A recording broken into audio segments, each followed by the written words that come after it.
And the last version, I become the worst version of myself. The last portion of our discussion. Sabi sa 2 Timothy 3:3-5 NLT version, I'll just explain why I use this verse.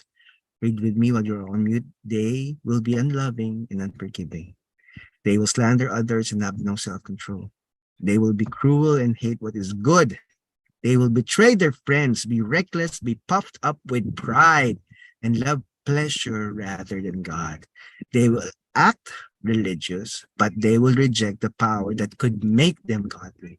Stay away from people like that. So Paul warned Timothy of this type of men because uh, Paul was concentrating on the concept of men in the ministry for Timothy's guidance nung ginamit ni Paul itong situation na to warn him. Now, this can be generically used for everyone, women and even men. Now, the context of this is specifically meant for unbelievers yung talagang hindi talaga sila naging secure sa kanilang salvation, but they have experienced the peace of God, tasted the goodness of God, and whatever. They might be part of the church or they might not be part of the church. They might have been active before and they eventually fell out of the ministry, whatever it may be. But right now I'm just going to use what this type of individual is, who is actually living in sin, for a believer as a benchmark. So ask yourself, are you unloving right now? In your relationship with your wife, with your children, in your relationship with God, who is put first? Who is the one who actually loves and gives all? Are you unforgiving? Have you started to build that hate, entangled with anger, entangled with the pain of yesteryears? Have you started to slander others, talk about them in a nasty way, or at the very least think about them in a nasty way? I should have not said at very least, but it looks harmful when we slander with our minds, not discussing it with another person, but still it's slander and still not, something that can be valued. You talk about self-control. Do you exercise self-control enough na you put God first every day?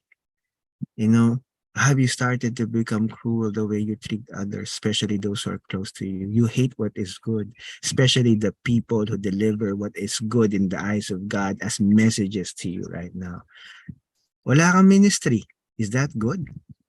Wala kang ministry. Is that not cruel? Why would you have no ministry if you are a believer? If truly you are a believer, then you should stop sinning, because that is sin. You are sinning, and that is the worst version of yourself. That you have the gifting, you have the calling, and you set it aside. For what gain? Anong dahilan mo? And remember, sin actually ages. Diba, nagiging baby sin, kung titignan natin, diba? Sabi nga, when sin is fully grown, diba? And imagine if sin is bigger than you, di kaya kang gulpihin ng kasalanan. Kaya kang pigilan ng kasalanan to go back to God. And sin can look larger than life enough na yung condemnation na mararamdaman mo and guilt, kala mo wala ka ng pag-asa, kala mo hindi ka na makakabalik sa Panginoon. Have you betrayed your discipler? I'm just using a discipler there, in replacement for the word friends. Have you become reckless in your decision, especially the way you use your time, the way you use your money, the way you use your talent? Diba? Have you become reckless in life na wala kang plano that is aligned with God's word? Are you puffed with pride? Kadalasan nang nalulungkot ako, one of the main reasons why believers become, you know, cold in their faith is when they start to earn much because they're puffed with pride. Nakalimutan nila that God has given them the power to produce wealth, and the wealth that they are, you know, receiving,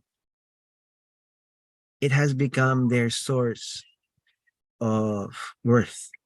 And they have forgotten, once upon a time you prayed perhaps for that job, got the job, and now you have forgotten who gave you that job. It's not the person who, gave it to you, but it is God who used that person to give that job to you. Kaya nga dyan, and love pleasure rather than God. So we become the worst versions of who we are because of sin.